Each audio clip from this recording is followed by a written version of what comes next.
Noah, let's face it, if you go anywhere these days, you need a mask. That's right, Clint. If you go to the bank or the gym or even the store, you're going to be required to wear one for the foreseeable future. If you're going to be rocking a mask, why not do it in style while celebrating the Chiefs Super Bowl victory in the process? Absolutely. Visit our friends at Noble Apparel to check out all their selections of masks that come in all styles, from Frozen to Spider-Man, and of course our defending Super Bowl champion Kansas City Chiefs. Noble Apparel is KC born and bred, and their merchandise is by Chiefs fans for Chiefs fans. Visit NobleApparelKC.com or check them out on Facebook today at Noble Apparel 816.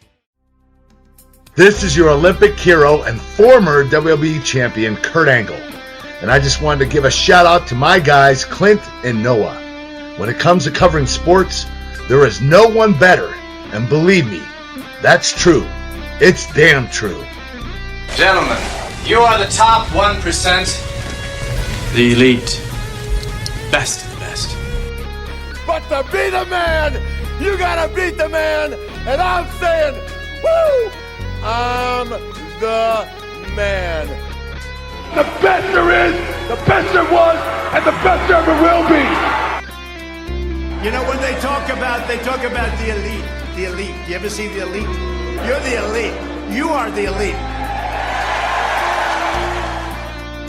You are now listening to the Elite Sports Podcast, brought to you by Vermeil Wines and powered by GASN Sports, the pinnacle of hard-hitting sports talk, featuring weekly expert analysis and top-notch interviews. And now, please welcome your hosts, Noah Groniger and Clint Schweitzer. And we are pleased to be joining you from out on the road here in beautiful Knoxville, Tennessee. Clint Schweitzer and Noah Groniger joining you here on the Elite Sports Podcast. And we were not going to let a week go by without giving you guys a show, even though we are on the road filming some tremendous interviews. And I'll tell you what, we have two great guests coming on the show this week, and former Bills wide receiver, former Mississippi State Bulldog Eric Moulds, and yet another former Mississippi State Bulldog. No happenstance there at all. Walt Harris, drafted by the Chicago Bears, played for the Indianapolis Colts as well. And I'll tell you what, it's going to be tremendous getting into it with these guys. Eric Moulds, Noah, has there ever been a bigger unicorn for us as in the interview realm than Eric Moulds? How long has it taken to make this happen? Yeah, well, mid-August of 2018, we had an in-person interview scheduled. He got busy. That fell through. And it has taken us since August of 2018 to now. And in between all of that time, we're constantly hitting him up for this interview. He says yes, and then he gets busy. He's out there coaching kids. He's working with the youth. He's got a lot going on. And it just hasn't been able to happen until now, until today. And we have got the interview for you here. And he was, in his NFL career, 5 yards short of 10,000 yards. And we got to ask him if he's going to be able to come back, if he's got a 5-yard comeback in him from Patrick Mahomes to get to the 10,000 yards. I sure hope so. He was a 3-time Pro Bowler, 49th in NFL history in receiving yards. Eric Moulds had a tremendous career, and it all started there at Mississippi State playing for Jackie Sherrill, a coach that we interviewed just a couple weeks ago right here on this very show. And then we're going to be talking with Walt Harris, cornerback, drafted by the Chicago Bears, went to the Indianapolis Colts, played for the Washington football team, the San Francisco 49ers, and the Ravens before calling it a career. But what a career for Walt Harris. I mean, he played in the league 14 years and was just always kind of a guy, a solid starter. Also started out at Mississippi State. We're going to get into all that and much more with him. This is a loaded show, and we're doing this from Knoxville, Tennessee, our second home, Noah, because we did live here, in fact, for a brief time back in October of 2018 when we were filming our documentary Saturday Supremacy. Almost 2 years later, here we are. It's like coming full circle. We're going back to do some post-production work for the film back at our old Tennessee home, and it feels great. Yeah, our old stomping ground right there. That we had an Airbnb when we made the film. That was kind of our hub that we always came back to when we branch out and go to a different SEC town and stadium and game and film there for a few days and then come back to, like you said, our old Tennessee home. And it just feels great to be back and to be back in this part of the country. I love Tennessee. I love Knoxville, the Smoky Mountains, the great Smoky Mountains. Just nothing feels better than being here right now and interviewing the great people that we have on the docket to get in this film for Tennessee.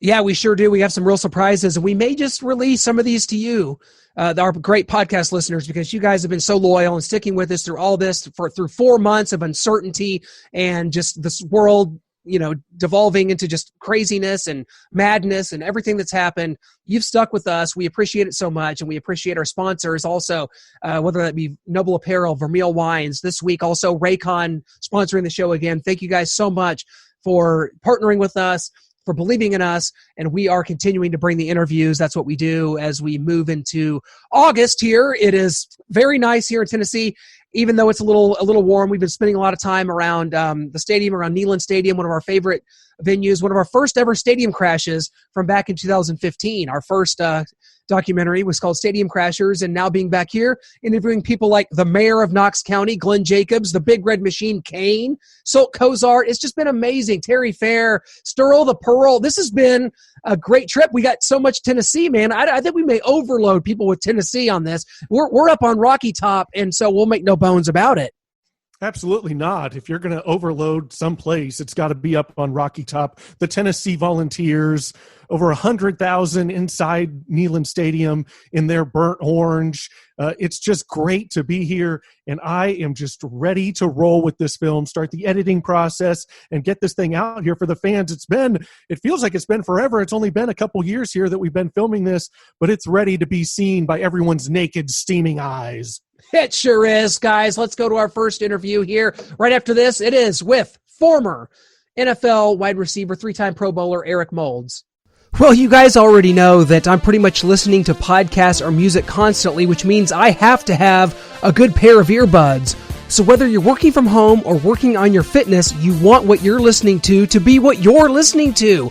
Not what your roommate, neighbor, significant other, or children are listening to. Everyone needs a great pair of wireless earbuds, but before you drop hundreds of dollars on a pair, check out wireless earbuds from Raycon. You already know Raycon earbuds start at about half the price of other premium wireless earbuds on the market, and that they sound just as amazing as other top audio brands you know.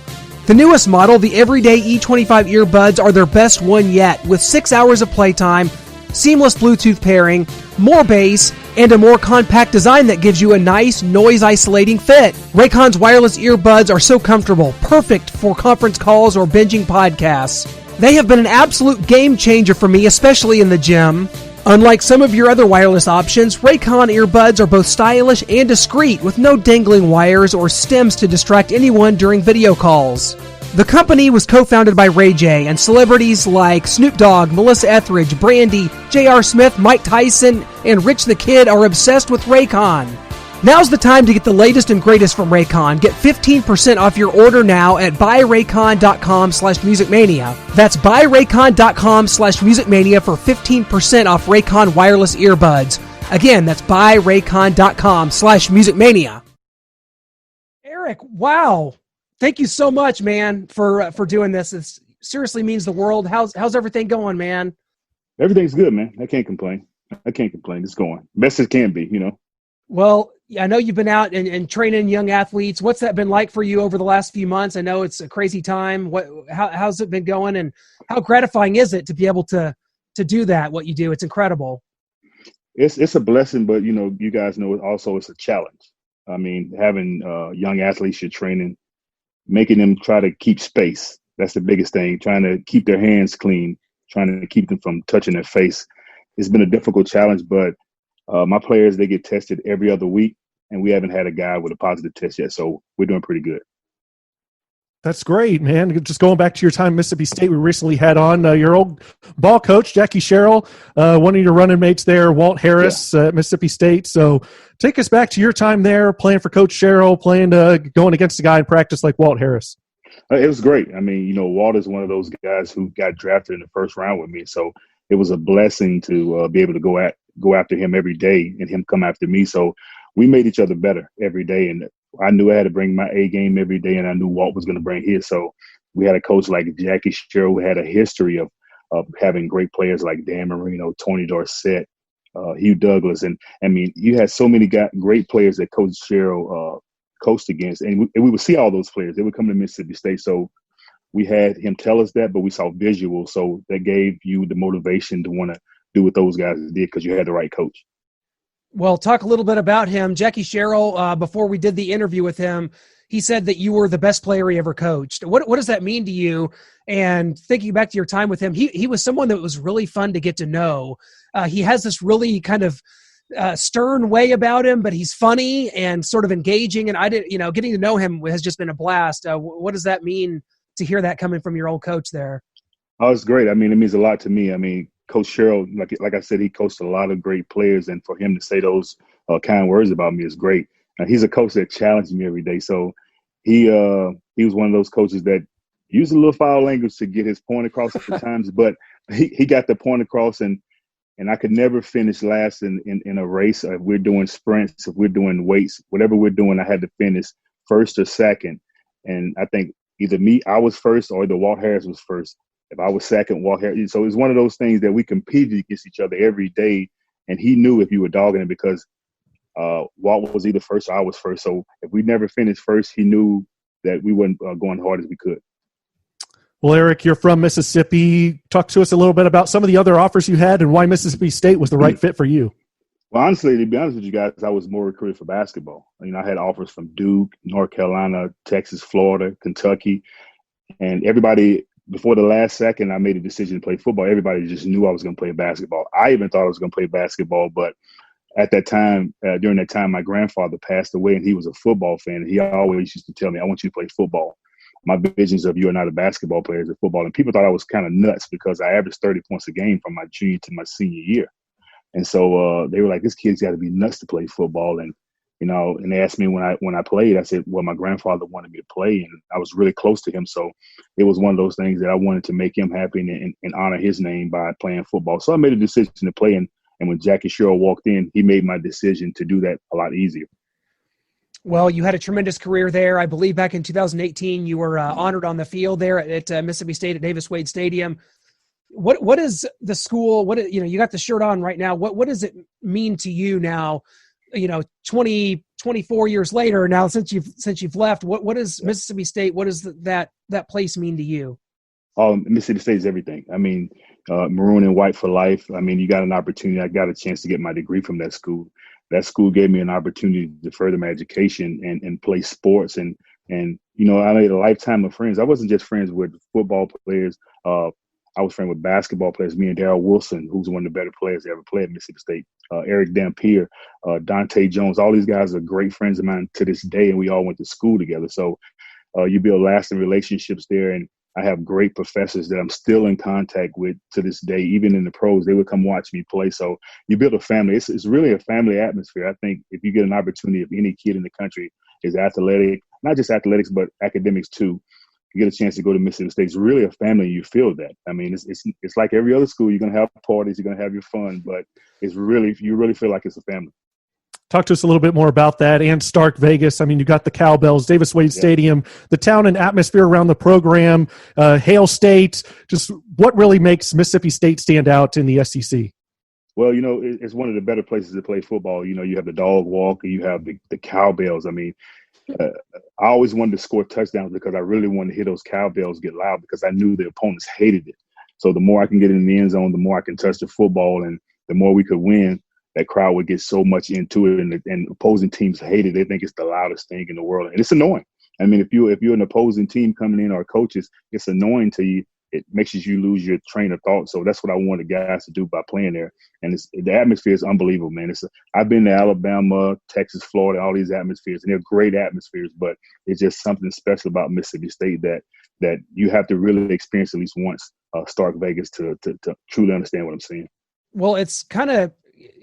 Jackie Sherrill really started to build that program. Of course, he gets there, I think, in 1991. And by 94, you guys go 8-4. You go to the Peach Bowl against North Carolina State. You're a second-team All-SEC player. What was it like kind of being a part of really building that program? Because before he got there, Mississippi State was kind of an afterthought, and you guys really started building something there. How gratifying was that for you guys? Well, I had an old teammate, Lateef Travis, used to say, we mowed that grass, so we built something so those guys, when Dan Mullen and those guys came in, they had something to look forward to. So you build a tradition, and it takes a few years before you can get to that point. I think what Jackie Sherrill did as probably the winningest coach that ever coached at Mississippi State was he gave athletes a chance to be athletes.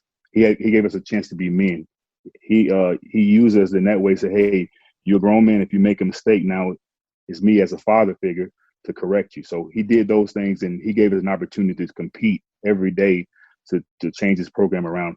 And I'm grateful for it. I mean, he's one of those coaches that you really look at Jackie Sherrill and say, "Hey, man, that guy changed that program." And then Dan Mullen took it to another level. Now we're kind of up and down right now, but I think with Coach Leach coming in, I think the air raid and the players and the staff that he has, they'll do well.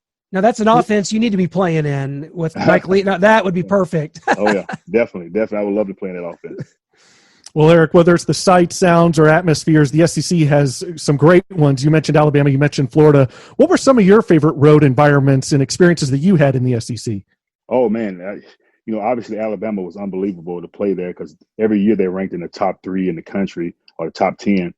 That atmosphere is crazy, but how loud it gets at Florida and the University of Tennessee back in the day. Now Tennessee is struggling a little bit, but back in the day, Tennessee was so loud because obviously, they have 100 and some thousand fans there. But when their team was really good with Coach Fulmer there and that young group that they had of athletes, it was so loud in that stadium. But, when Steve Sperry was there in Florida, it was equally as loud because, they threw the ball a lot and they scored a lot of points and they were always in the top 5 or top 10. So it was a different atmosphere, man. It was probably 2 of the loudest places I've ever played in. Now, did you and Peerless Price have any beef as former teammates with the Buffalo Bills? And then he's at Tennessee. You mentioned that one of the toughest places you played. Yeah. Well, we're really close. Me and Peerless to this day, we're really close, and we still talk about it. And, I've actually talked to him a lot about Tennessee. And when we played, he was the opposite receiver of me. So it was always a bet if Mississippi State played Tennessee. And a lot of times he got the best of me because Tennessee was a pretty good team. But at the same time, we really cheer for each other's universities. When Tennessee was playing somebody, I would always cheer for them being with him. And if Mississippi State was playing Alabama, he would always cheer for Mississippi State. So it was kind of funny seeing that. I kind of wish we had a lot of the social media that they had nowadays to see him cheering for Mississippi State when they're playing against Alabama. And I'm cheering for Tennessee when they're playing Florida or somebody. That would have been interesting, especially when Jackie Sherrill castrated a bull. There would have been some interesting tweets after that one. So you, Eric, you're from Mississippi. You go to Mississippi State. You play in the SEC.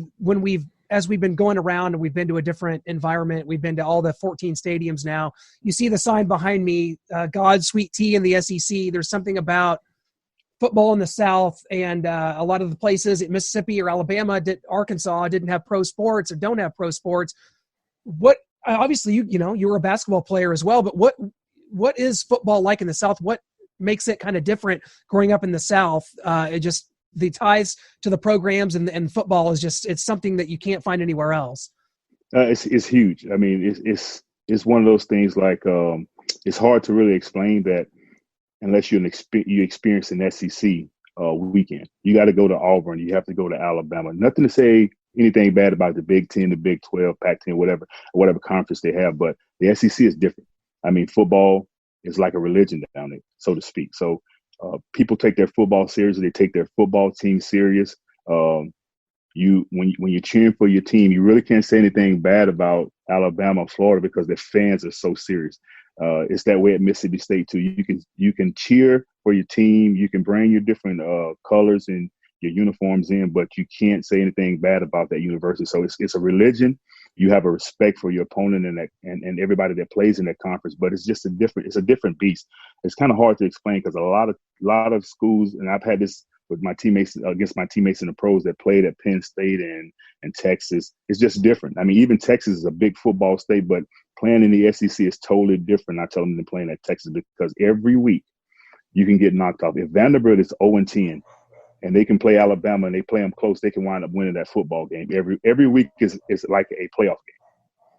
We'll talk a little bit about like some of the pride that you have in the program now and the players. You talked about how under Jackie Sherrill and you guys, you helped build the program into kind of what it's become. And Dan Mullen comes in. There's players like Dak Prescott, Chris Jones in the league right now. I don't know if you've reached out to them. They've reached out to you. You've been able to talk to them. But what kind of pride do you take in that? I take a great pride in it. I mean, we got a lot of Bulldogs in the pros. Fletcher Cox, one of the top defensive tackles. Chris Jones, you mentioned his name.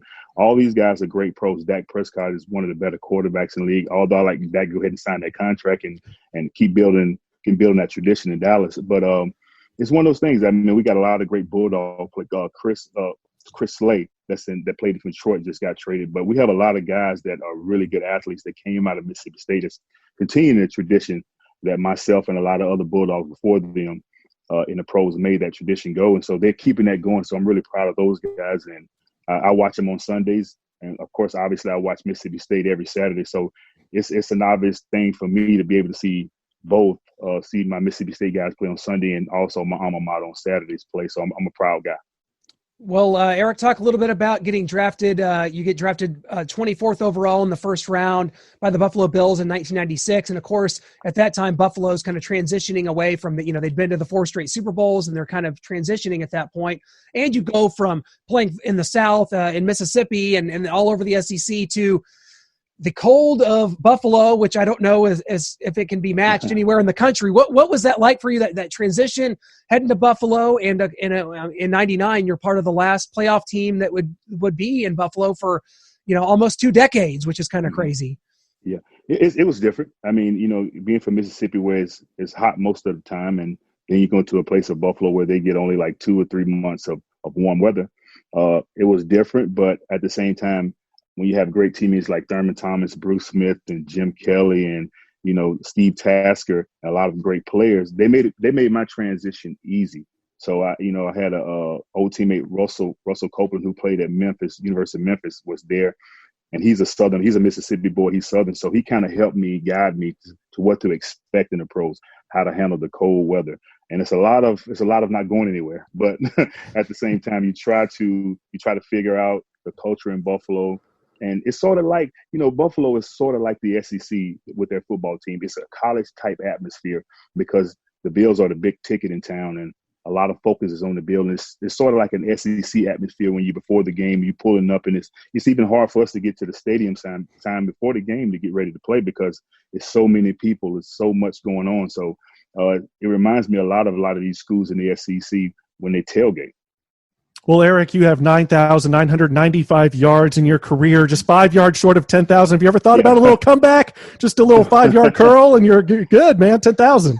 No. I had a conversation with one of my old quarterbacks, Drew Bledsoe, when we talked today, and he was just he kills me every time we talk. 5 yards, dude, you can't get 5 yards, and it was just one of those things. I could remember we were getting ready for a playoff game, and I had like 995 yards, and Wade Phillips came up to me and said, "Hey, do you want to go in and get those 5 yards?" I said, "No, because we're going to the playoffs, and so I don't really need those 5 yards." So I could have been one of those guys that, "Hey, put me in, let me get 5 yards, let me get another 1,000-yard season." But Wade Phillips to this day tells me that was one of the most courageous things he ever had a player do. Say, "No, the team is before me. I don't want to go back out there and get hurt when we're going to the playoffs." Because he was in the third quarter, and I didn't go back in the game, and I told him, "No, I don't want to risk getting hurt when we're getting ready to go to the playoffs." And to this day, he still tells me that that's what kind of players he always wanted to coach. Well, we had Wade on just a few weeks ago as well, so I guess we're just interviewing all your former coaches lately. Yeah. Oh, yeah. But, of course, the playoff game you're referring to winds up being the Music City Miracle, and we talked to him about that and kind of the Doug Flutie situation. What was – I mean, that would wind up being Buffalo's last playoff appearance for some time. Yeah.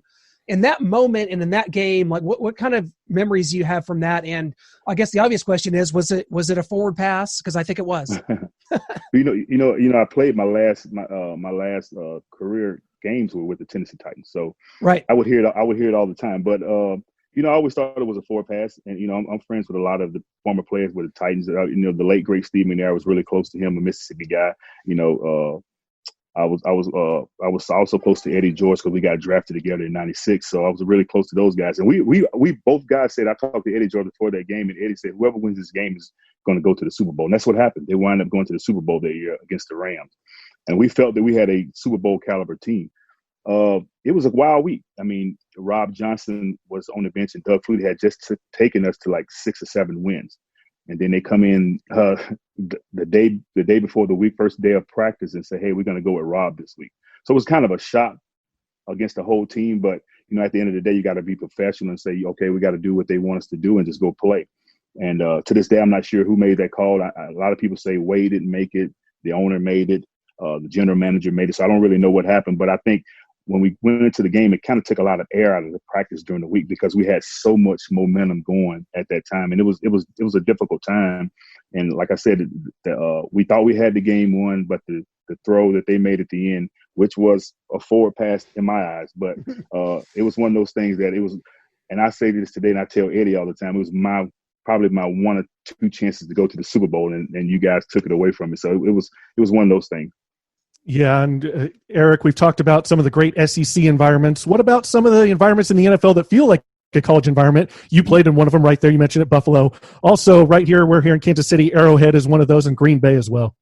Oh man, Kansas City! I'm telling you, and even when it's a big game, I can remember we in Buffalo, we were probably like, I want to say 8-4 or something like this, and Kansas City was having a good year. They may have been 8-4 at the same time too, and when they sang that national anthem, and they said in the home of the Chiefs, when they did that, and it was so loud, I was like, it's going to be a loud game. It's one of the top 2 places in the NFL for loudness. So Kansas City is a great atmosphere for football, and their fans are really passionate. And I was really happy to see them win the Super Bowl. I mean, really, because I can tell their fans have been waiting for a long time for it. And it's sort of like Buffalo. They're waiting on that Super Bowl. They're waiting on that thing to solidify them. And I was happy to see. I was actually cheering for Kansas City, and I was hoping they won it. But it's really a loud place to play.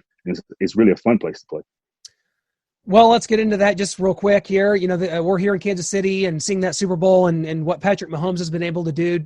When you watch him, when you watch what's going on right now, are you sitting here thinking, God, what would I have given to play with a quarterback like that? And just what he does and makes him so special. He has a baseball background. Some of the arm angles and some of the instincts he has is really off the charts. Like, what do you see when you see Patrick Mahomes play? I see a guy that has everything. He has every tool. And the scary thing about Patrick Mahomes is he's still learning. He's still learning the game. I think he even said it a while back that I'm still learning coverages. I'm still learning how fast this game in the NFL. And that's scary for everybody else in the NFL because he's still learning how to manipulate safeties and get the ball to receivers and get the ball out of his hands and reading coverages. And so, and I've heard Aaron Rodgers say it takes a long time to do those things, but he seemed to have picked it up quite well, quite quickly. So it's a scary thought that he's still learning, he's still trying to get better. So for me, I would love to play with a guy like that, but if I was with Buffalo, I would hate it. Yeah, Eric, just talk about you being a great receiver back in the day. Who are some of the toughest guys that you went up against at corner, whether it's a Rod Woodson, Deion Sanders, Dale Carter here in Kansas City was a tough one, and James Hasty as well? Well, all those guys that you named were all tough corners for me. I played against all those guys, from Dale Carter to Hasty to Deion to just about every guy you named. Ty Law. I played against Sean Springs, every really good corner. Honestly, in my career, I probably played against 5 or 6 guys that are in the Hall of Fame or probably about to go, from Darrell Green to Charles Woodson and Champ Bailey. So you got a lot of guys that I've played against that have a chance to and the biggest compliment that guys like Rod Woodson and those guys, they said that I'm the toughest guy to guard because I was so big and so physical, but also just as quick as the little guy. So, and it was a nightmare. They said I was a nightmare to guard. So that was the biggest compliment, to get the former players that you thought were great players to say, hey man, you're a headache, you're a beast. If you had a consistent quarterback, there's no doubt you're a first ballot Hall of Famer. So that means more to me than making a Hall of Fame, because you earn the respect of your opponents and your peers. And we can't forget Walt Harris in that. You know, Walt Harris is just one of the toughest corners Eric ever went up against. We would never want to leave him off. No, Eric, I'll tell you what, man, I can't tell you what it means to us for you to have joined us, man. Thank you so much for doing this with us. It's been a true honor, and we just hope nothing but health and happiness for you coming up here. Have a great Independence Day weekend. Stay safe and stay healthy, my friend. Thank you guys for having me, man. You guys keep doing what you're doing. I like it, man. And keep that football going, the SEC alive. I appreciate it. Always, absolutely. Man. We will do. It's an honor and a pleasure. We can't thank you enough, man. We appreciate it. All right, no problem, man. Could you have imagined a better interview than we got with Eric Moulds after 2 years of waiting and hoping? It finally happened, and I'm just I'm aghast at how tremendous Eric is, and just what a great representation of Mississippi State, of the Buffalo Bills that he is. He was there, the Music City Miracle. He was on the the losing end of that with the Bills. He was a tremendous player for that organization and a tremendous Mississippi State Bulldog. Both should be proud to have had him. Walt Harris is coming up, guys. Played corner for the Chicago Bears, the Indianapolis Colts, the Washington football team, the San Francisco 49ers. He's coming right up here. Without further ado, let's go to it, man. Let's go right to our interview with Walt Harris. Walt, welcome to the show, man. How's everything going? I am wonderful. How about you guys? Hey, we're hanging in there. Crazy times for sure. What? Just kind of fill us in. What's the last few months been like for you? What have you been up to, and how you hanging in there, man? Hey, I'm hanging in here, really. Just the quarantine issue that we have going on. Just being home. I'm actually in Florida now in Fort Myers, and just hanging out with family and enjoying the good weather. So outside of that, man, just trying to stay low and stay low key, and just try to not get any issues going on. Well, yeah. I tell you, I shouldn't have done this right before you came on, but I had a vague memory of being at a playoff game in 2003 at Arrowhead Stadium. Chiefs and Colts, of course, we're here in Kansas City.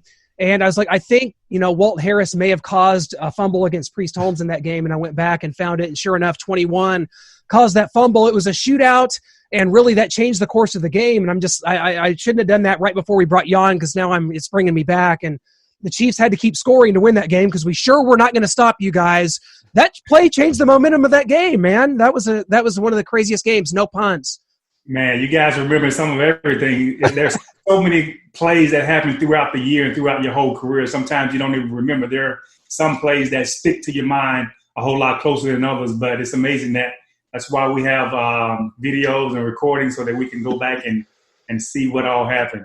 Do you remember that play? Do you remember? I remember now. You brought my memory back to it. I'm like, because there's so many plays that happen all throughout your career, and now I do remember that with Priest Holmes. Yeah, you changed the course, because that was a shootout back and forth. There was no punts, and the Chiefs had to keep scoring, because we sure weren't going to stop you guys. And I remember seeing Priest loose down the field. You caught up to him and propped the ball out. So it's one of those things. But man, you had a great career. Just take us back, because we've been really delving into the Mississippi State program. We had Jackie Sherrill on our show last week, and we're going to have Eric Moulds, your former teammate, coming up. Right, so we're delving into some Mississippi State football here, man. And just take us back. What when you think about playing for Jackie Sherrill, and you at the time you were there, the program was transitioning, but you guys got to a bowl game. You were 8-4, I think, your junior year there. Yeah. Just take us back and kind of your memories of Starkville. When I first got to Starkville, actually, I took my recruiting trip, and once I got back home and ended up saying, hey, this is where I want to go, and end up signing with Mississippi State. I'm trying to remember. It was just, such a small town, but, you could feel the energy. You could feel that it was headed in the right direction, especially upon the coach, Sherrill. So I was excited, a young kid from a small town, just got a college scholarship and had some opportunity to show his talent and get an education. So for my mindset, my eyes was kind of big, really, because it was new for me coming from a small town. But as I remember those years, especially going to the bowl twice, my career there with Mississippi State, I think the first year we played North Carolina, and then the second year North Carolina State. Actually, North Carolina State was who was that? Was the receiver? North Carolina State was Torrey Hope. Oh yeah, yes, right. With North Carolina State. So it was fun. We had some older guys there when I first got there, and it was hot in Mississippi during the spring training, and it was a good time. It was a good time. A lot of memories, a lot of camaraderie, relationships that were built, and just Eric Moulds, man, that guy there. He just made the team for the most part when he was there, because he made it fun, gave it a relaxing atmosphere as well. Yeah, talk to us a little bit more about Stark Vegas. You did a little bit there, but just the Cowbells, Davis Wade Stadium, just the town and the feel, the fans, Hail State, man. What makes Mississippi State a great destination in the SEC? Yeah, there you have it. It's the Cowbells. When you out in playing in that stadium, and you walking over, because we walked over to the stadium when it was time for game time, and you could hear those cowbells. It was just a sense of pride hearing the cowbells, because we knew our opponents did not like that, like to hear those cowbells. And so it was a good experience. It was a new experience for me because, I wasn't cognizant of the cowbells until I actually got there. And it was something to be a part of, something to ingrain within yourself because you was a part of the organization. Well, you were a two-time SEC, all-SEC performer there at Mississippi State under Jackie Sherrill. Your name is now on the Ring of Honor there at Davis Wade Stadium. We were just there in 2018 and saw that. What does that mean to you? And like, what's kind of your relationship like with the program now? And have you been back in a while? I think I went back last year for one of the games, and that moment was really a heartfelt moment. It really put a stamper in my career there with Mississippi State because I didn't expect it, and it was just a huge honor. I think the year prior, I was enrolled into the Ring of Honor, and with the Hall of Fame, I don't know which one the difference, but it was, just to be a part of the organization and for them to remember me and what I've done there for the school, for the organization. I am just personally honored, really, because now that we had a lot of guys during that time that could really been given that honor. So I was just blown away. I was very blessed to be able to be a part of the other guys that's on that stadium. Well, Walt, as we did this film going around to every SEC town and stadium, whether it's the sights, the sounds, the total atmosphere, what were some of your favorite just road environments and experiences that you had in the SEC? I remember going to LSU and playing in that atmosphere and playing the Florida Gators. That atmosphere was wild. Playing Tennessee, Peyton Manning, when he came to Starksville that year, that was his first game he started during that game that we played. I intercepted him, I think twice, maybe one time. So you guys remember that.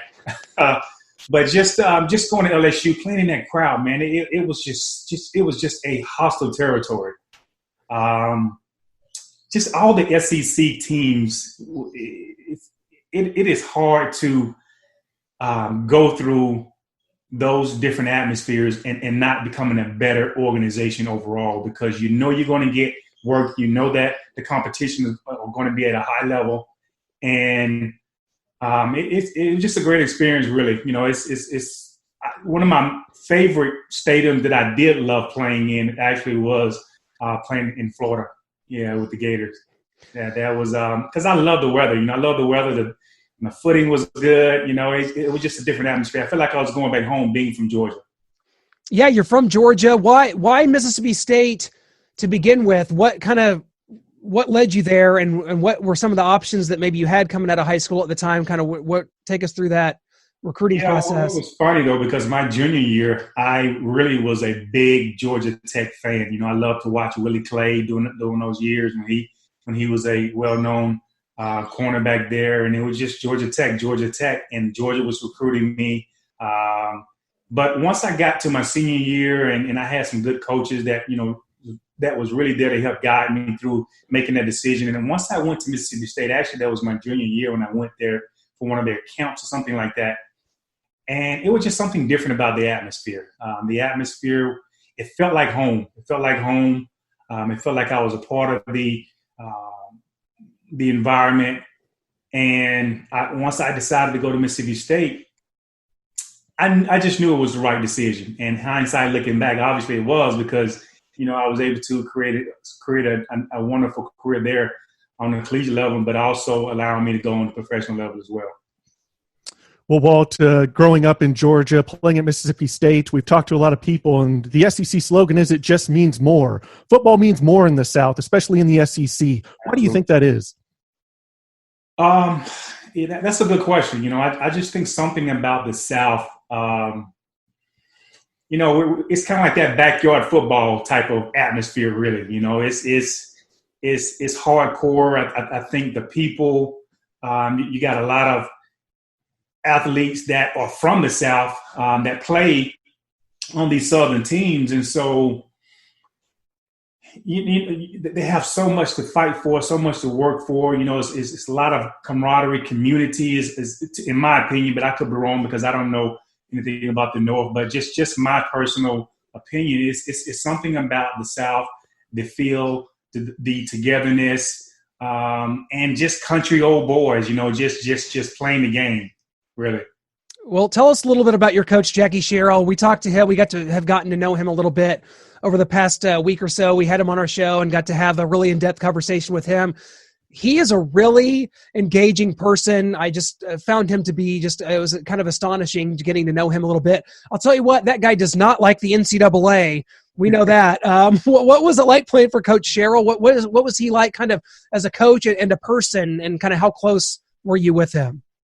Yeah, I don't think during my collegiate career I was really, really close to Coach Sherrill. I always saw him as just a coach. That's the way I've always seen all of my coaches for the most part. I see them as a coach, as a leader, someone that I'm going to get as much advice as I can, learn from, an authoritative figure, because he was a coach. I always want to respect all of my coaches because I really felt that they knew something that I didn't know. So I would be crazy not to listen, keep my ears wide open, and pay attention to what they had to say. But there with Coach Sherrill, I really felt that he was a motivator. That was one of the things when I first got there. I remember my freshman year there, we were getting ready to play the Texan Longhorns. And obviously, the story about the cow. Yeah. That whole ordeal there. And that was his way of motivating us. And he had a unique way of motivating us and getting us ready. Just all about business. But now lately, because I went back to Mississippi State to get my, to be honored, I got a chance to kind of see him again. And I wish now that I would have taken more advantage of the relationship when I was really there. But it was just my mindset during that time, because Coach Sherrill is a good man, funny coach, and I am just privileged to have the opportunity to be up under him. Yeah, and I'll tell you that the motivation worked. I think you guys won that game, and I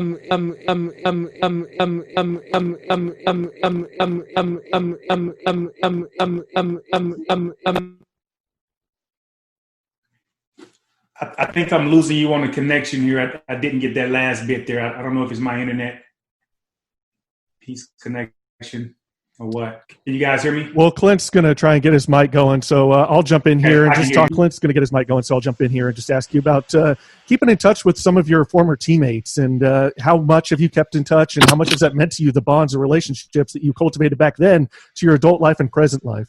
It means a whole lot, really, and I'm so glad for social media, because that really is kind of the gateway for most of us now, because sometimes you move on, you go into different directions and whatnot, and sometimes you kind of get a little distant.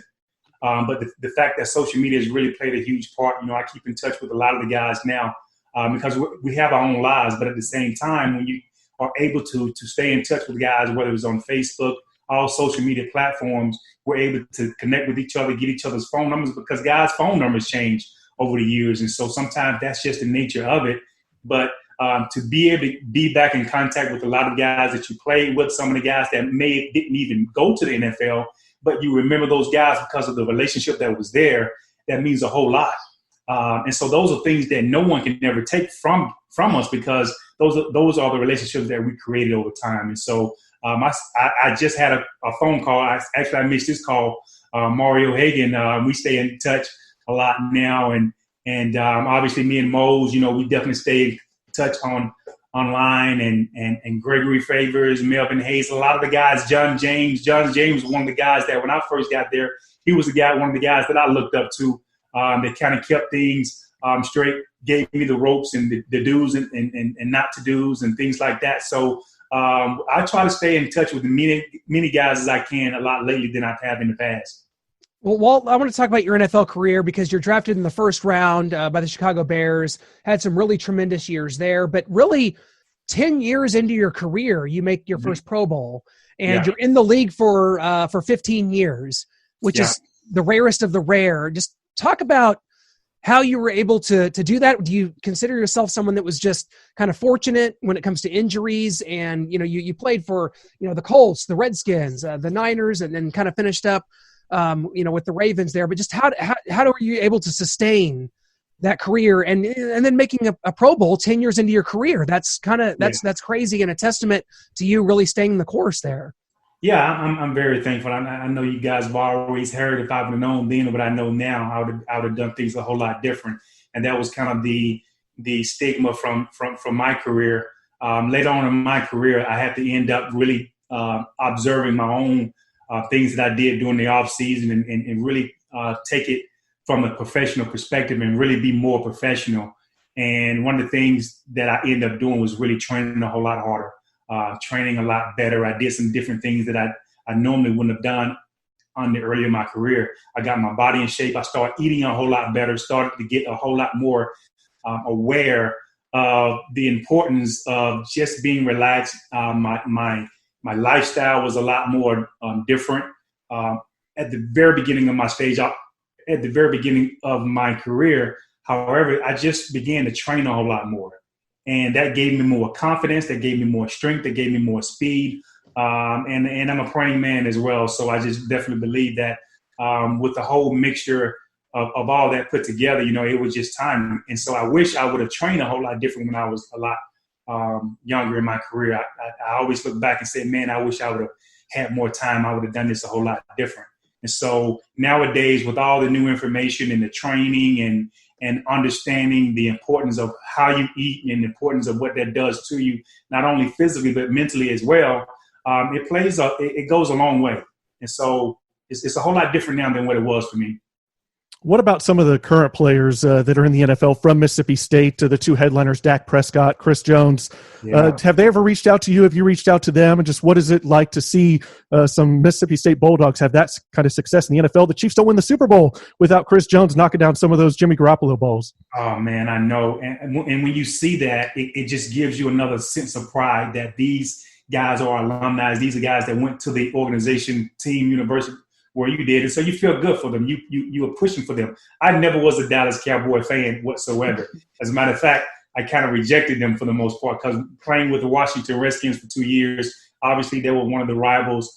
But once that Prescott got there, and this is how it works, I became a fan of the Cowboys because I was really pushing for him to be successful. And so as well as all the guys, you want them to do good. So if they're not playing you and the team that you represent, you want them to do well. And so I haven't had a chance to reach out to Dak. I like to give guys their space, but I know we're going to run across each other when I get a chance to get back to Mississippi State. And there are going to be some things that we do. And so I'm definitely pushing for Dak to do his thing and represent himself, represent his family, but also represent Mississippi State.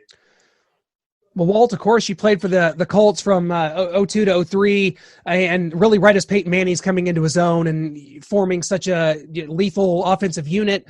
The defense was getting there as well, and you guys came within an eyelash of going to the Super Bowl there in 03. Just kind of talk about playing with a guy like Peyton Manning, and you're well established in your career at that point, but what it was like kind of watching him grow and just kind of what Peyton was like as a person and a teammate. Yeah, I'll tell you, I'm very thankful for change. Sometimes guys, for the most part, look at being on one team and they look at it and they want to be on that one team, and I understand. But for me, I was able to go from team to team to team and experience different organizations and see how things were done. And so once I got to Indianapolis, that's when Tony Dungy was there the first year. We got there at the same time and was able to really see and learn a lot from Peyton himself, just watching him from practices, watching his demeanor, watch how he carried himself, watch how he was a leader on and off the field. And his work ethic is beyond reproach, really. And I understand why he has been so successful, because his work ethic. He's a great guy on the field, great guy off the field. And just to see him and Marvin Harrison and competing against Peyton and Marvin Harrison and other receivers during that time, I even got better myself. I was able to learn a whole lot more how things work, and he made me a whole lot better. So I am so blessed and thankful to have the opportunity to be with the Indianapolis Colts and be able to see him hands-on during the practices. Well, what do you remember about some of the great stadiums you played in, whether it's Lambeau Field, your time with the Bears, or whether it's in Arrowhead, that 2003 game that we talked about, and what it's going to be like moving forward into 2020 if there are no fans? I know. I really loved, although it was cold, I did love going to Lambeau Field and playing there and playing against Brett Favre. The tradition when I was in Chicago, just the cold, something about that cold. We felt that we had an edge on all the teams, although some of the season we didn't do as good, but we felt an edge, for the most part.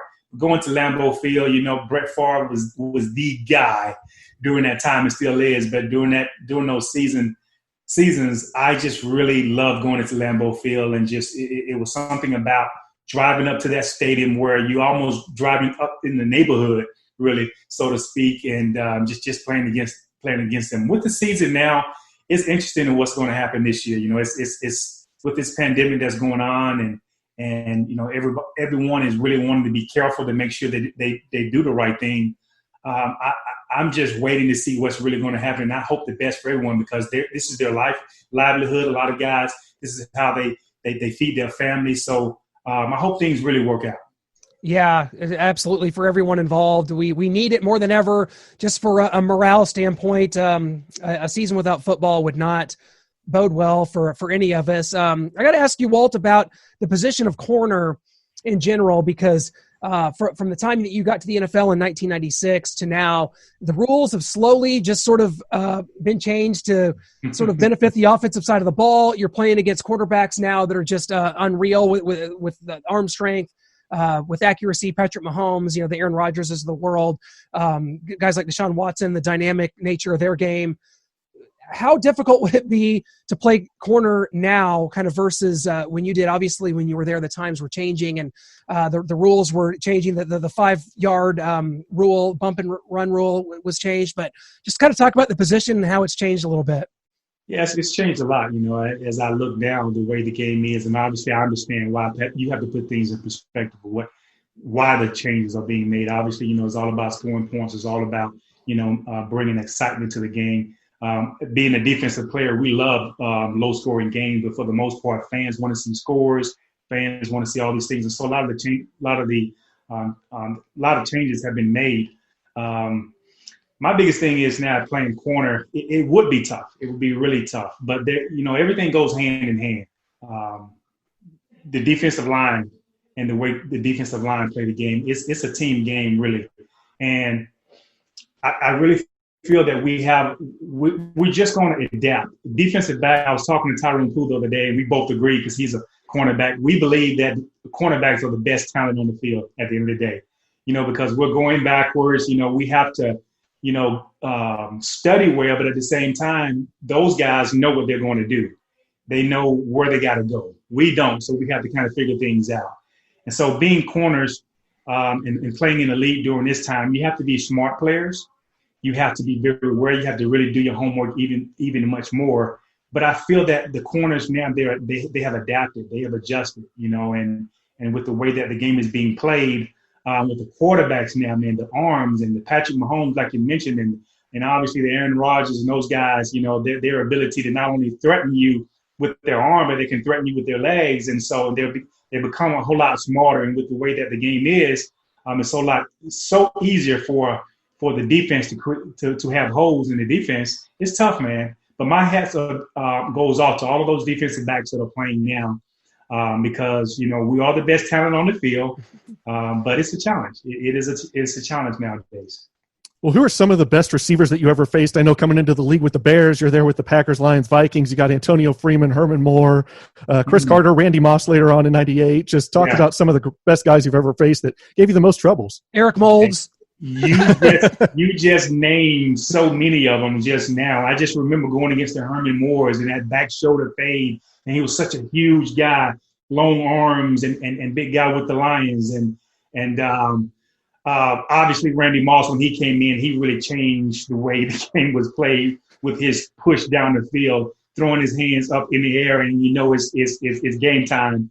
And so playing against Randy Moss was tough, but I actually liked playing against Randy Moss. Some of the shorter, quicker guys off the line gave me trouble myself. It was playing against Marvin Harrison. because you have that Peyton Manning, Marvin Harris combo. So you're not even playing against just one receiver, playing against a receiver. You're playing against a smart quarterback and also the wide receiver who are both on the same page. And that's what makes it tough. So that was tough there.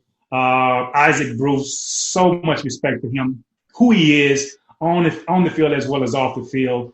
He was great running routes at his prime.